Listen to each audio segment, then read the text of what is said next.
नमस्कार दोस्तों, एक फौजी अफसर जंग में जाने के पहले के कुछ पलों में अपने साथी अफसरों की रक्षा के लिए भगवान को प्रार्थना करते हैं। भले ही उनकी तैयारी जबरदस्त हो और सामने दुश्मन कमजोर हो, फिर भी पाकिस्तान की हिरासत में 2 दिन रहने के बाद विंग कमांडर अभिनंदन भारत लौटे थे।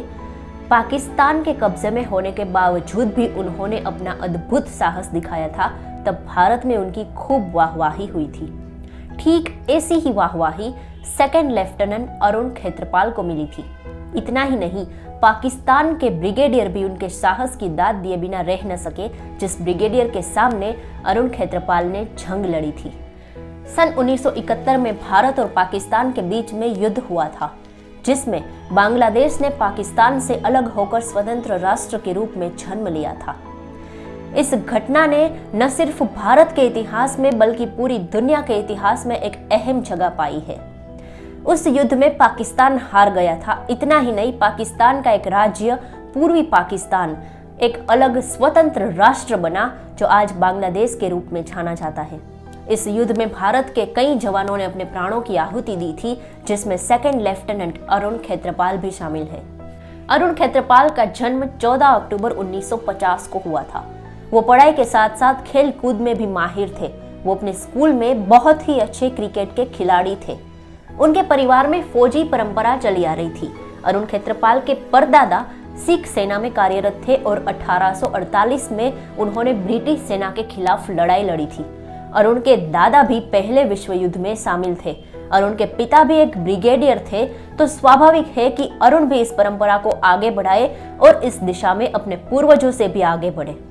एनडीए के दौरान वो स्क्वाड्रन कैडेट के रूप में सिलेक्टेड हुए। फिर इंडियन मिलिट्री एकेडमी देहरादून में उन्हें सीनियर अंडर अफसर बनाया गया और उसके बाद 13 जून 1971 में वो पूना हॉर्स में सेकंड लेफ्टिनेंट के तौर पे शामिल हुए। 1971 में युद्ध की तैयारियां चल रही थी। तब अहमदनगर में यंग अफसर्स, जो कोर्स कर रहे सैनिक अफसर्स थे, उन सबको आधे कोर्स से ही भेजने का तय किया गया था, जिसमें अरुण खेत्रपाल भी शामिल थे।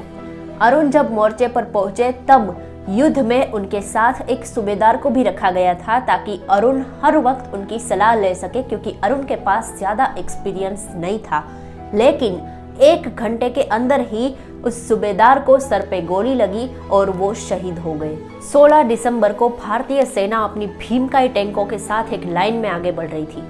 सभी टैंकों के पीछे एक रेड लाइट थी जो जमीन के तरफ थी, ताकि पाकिस्तानी टैंक और युद्ध विमानों को इसका आभास न हो सके। भारतीय सेना को 1500 स्क्वायर गज के एरिया को पार करके आगे जाना था। रास्ते में कई बारूदी सुरंगें भी थी। ऐसे में कमांडिंग अफसर की खबर आई कि एक बड़े हमले की तैयारी के लिए पाकिस्तानी टैंकें जमा हो गई है। अगर टाइम पे भारतीय टैंकें वहां पर नहीं पहुंची तो पाकिस्तान को रोकना मुश्किल होगा। जैसे ही पाकिस्तान ने हमला शुरू किया, भारतीय कमांडर ने ज्यादा टैंकों की मांग की और थोड़ी ही मिनटों में पाकिस्तान की 7 टैंकों को उड़ा दिया गया। ऐसे में अरुण की टैंक भी निशाने पर लगी। उनके साथी ने उन्हें बाहर आ जाने को कहा, लेकिन अरुण पर उसकी कोई असर ना हुई और वो पाकिस्तानी टैंक का पीछा करते रहे और उसे बर्बाद करने में सफल रहे। उसके बाद पाकिस्तान की कई और टैंक मैदान पर उतरी। तब अरुण के साथी उन्हें बार बार कहते रहे कि टैंक छोड़कर बाहर आ जाओ, लेकिन अरुण का एक ही जवाब था कि जब तक मेरी मशीन गन काम कर रही है मैं पीछे हट नहीं करूंगा। और उसके बाद अरुण ने जानबूझकर अपना रेडियो सेट बंद कर दिया, ताकि कोई उसे टैंक छोड़ने को ना कहे। उसके बाद अरुण ने एक के बाद एक 4 पाकिस्तानी टैंक को ध्वस्त कर दिया। फिर आखिरी टैंक पर अरुण ने निशाना लगाया, जो पाकिस्तान के स्क्वाड्रन कमांडर की थी, जिस पर अरुण ने निशाना लगाया। सामने पाकिस्तानी कमांडर ने भी अरुण की टैंक पर निशाना लगाकर फायर किया। पाकिस्तानी कमांडर तो टैंक से कूदकर बच गए, लेकिन अरुण अपनी टैंक से बाहर न आ पाए और उन्होंने वहीं पर ही अपने प्राणों की आहुति दे दी। अरुण खेत्रपाल शहीद हो गए थे, लेकिन उन्होंने एक भी पाकिस्तानी टैंक को आगे नहीं आने दिया था। इस वीरता के बदले अरुण खेत्रपाल को देश का सर्वोच्च वीरता पुरस्कार परमवीर चक्र से सम्मानित किया गया था। अरुण खेत्रपाल के पिता, जो कि उस वक्त 81 साल के थे, उन्हें मरने से पहले पाकिस्तान में रहे अपने पुराने घर को देखने की इच्छा हुई थी और साथ साथ पाकिस्तानी कमांडर भी उन्हें बार बार आमंत्रित किया करते थे वहां पर आने के लिए।